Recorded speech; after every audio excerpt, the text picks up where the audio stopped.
Greetings everyone, and welcome back to the channel. Thanks again so much for tuning in. I am Simmer Chase. Today's episode number 35 of our speed builds. So this one is the Suburban family house. Yes, so it is the Keystone Suburban family house in the gallery, and you guys can get it now if you would like.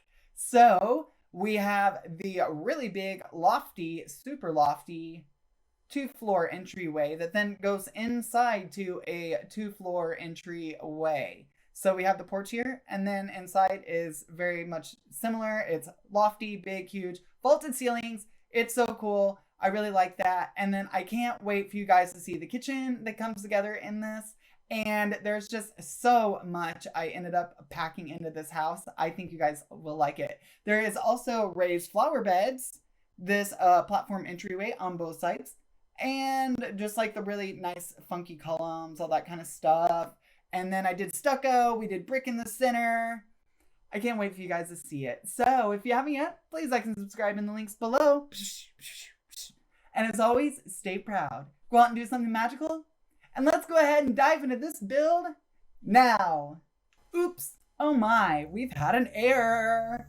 Oops, so I accidentally thought I was recording my initial build of this house, and I didn't. I'm like, oh no. So what I ended up doing is, instead of like just scrapping everything, I'm like, nah, I can work with this. So it took me like only like an hour and a half to throw together like the initial concept and idea of this. So we actually have like a recessed pool as well. I have like a 2-stage pool in the back. Wanted to try that as well. And then what I ended up doing was also this like loft as well up in the like 2nd floor area. So it's just a full loft and not really any like bedrooms up there necessarily. It's just like 1-bedroom loft area.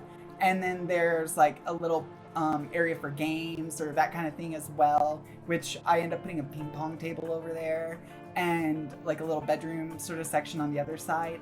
And so I just wanted to make it feel super huge and modern on the inside and just very lofty. So I hope you guys like it. And I also did the aquarium idea as well. I really like doing the embedded aquarium. That's like a really like bougie fancy feature here that I have seen people use here in the United States. They want their own like fish aquarium wall or whatever because they see it in like movies like The Hangover or whatever, and they're like, oh, that's so neat. Like I've made it. I'm a high roller when I have a fish tank in my wall. Oh yes. It's almost like even better than having a fireplace in your wall, like one of those fancy, like glass ones. It's just like on both sides.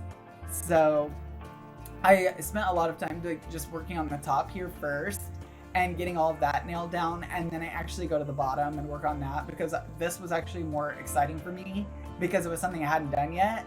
And so I'm gonna do these platform rooms and stuff like that, and then figure out like from there kind of design the rest of my house around that.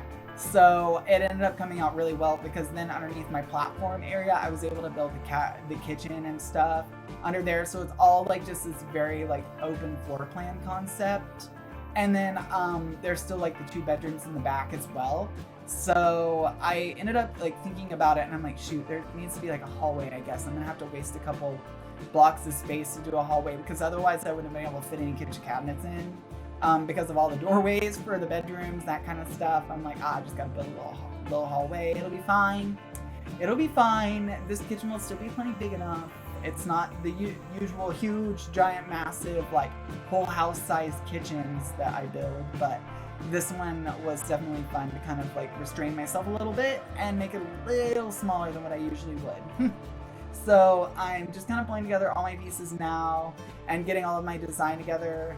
But yeah, so that's what I basically did. And then underneath the platform, like the area that has the walls and stuff, and the ceiling, that has my bathroom for like the guests, that kind of stuff. And then I end up chunking out like a little laundry area as well. And I also kind of was inspired by my own kitchen. So I did like the double-decker cabinets, which I usually tend to do.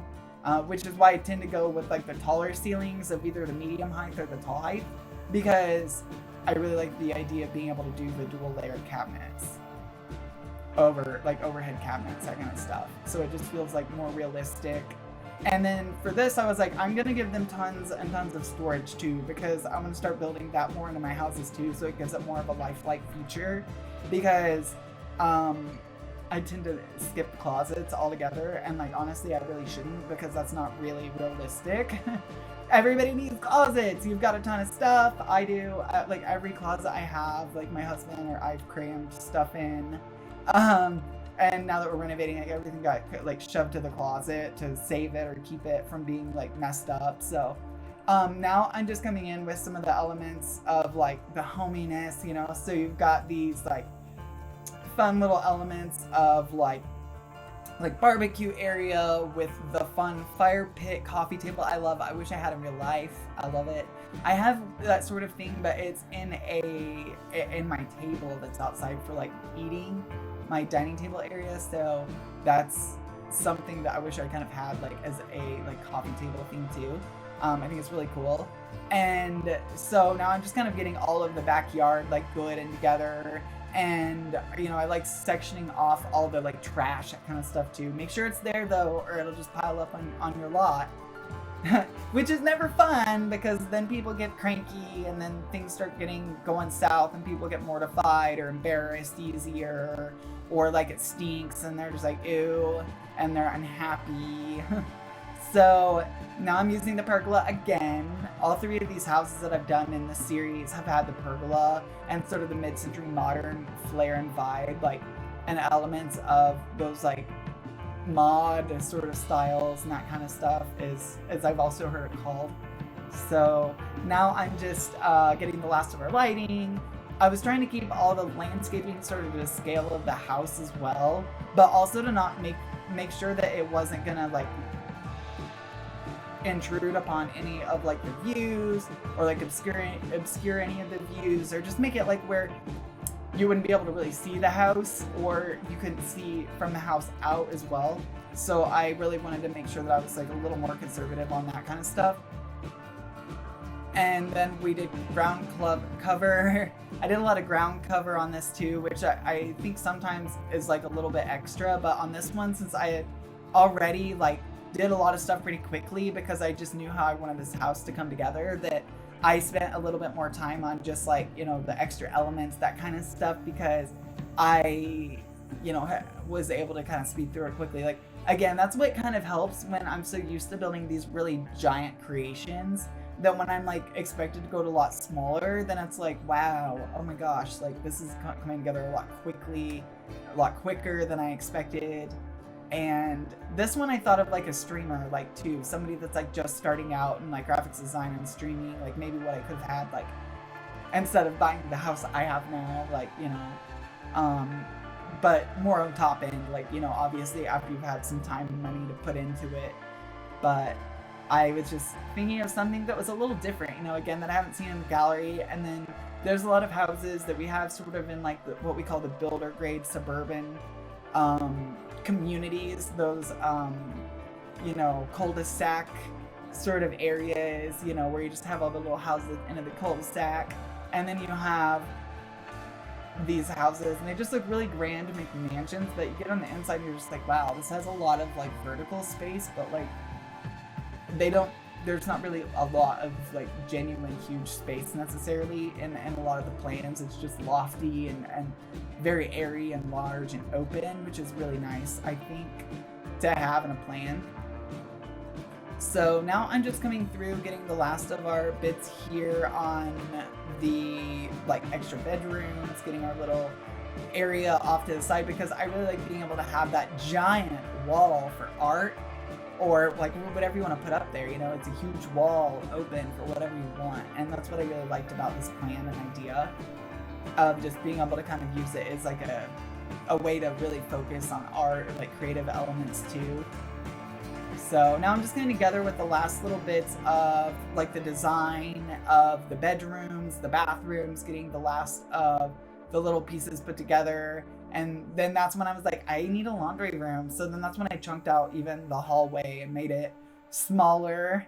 by just chunking out a little chunk of it for the like little laundry area. So I think it came together well for as small as it is.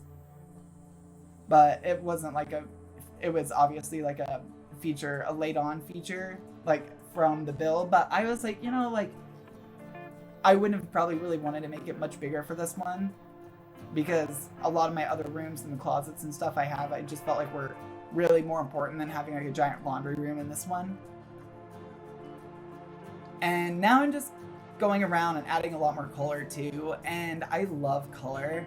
The color in a lot of these builds, it was just fun to kind of play with and like really experiment with how I could get things to kind of mesh and mold together, and then how I could like blend some of the colors with some of the things that we have, and kind of maybe spark a little creativity and ideas in the community as well.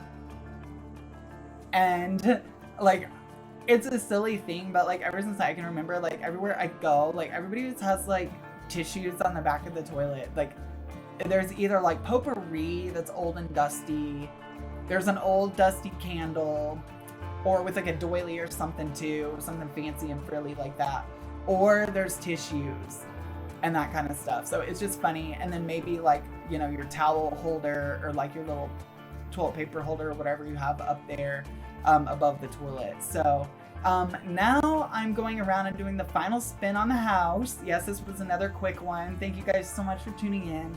And you can kind of see how I kind of put all this together and just kind of my vision on it.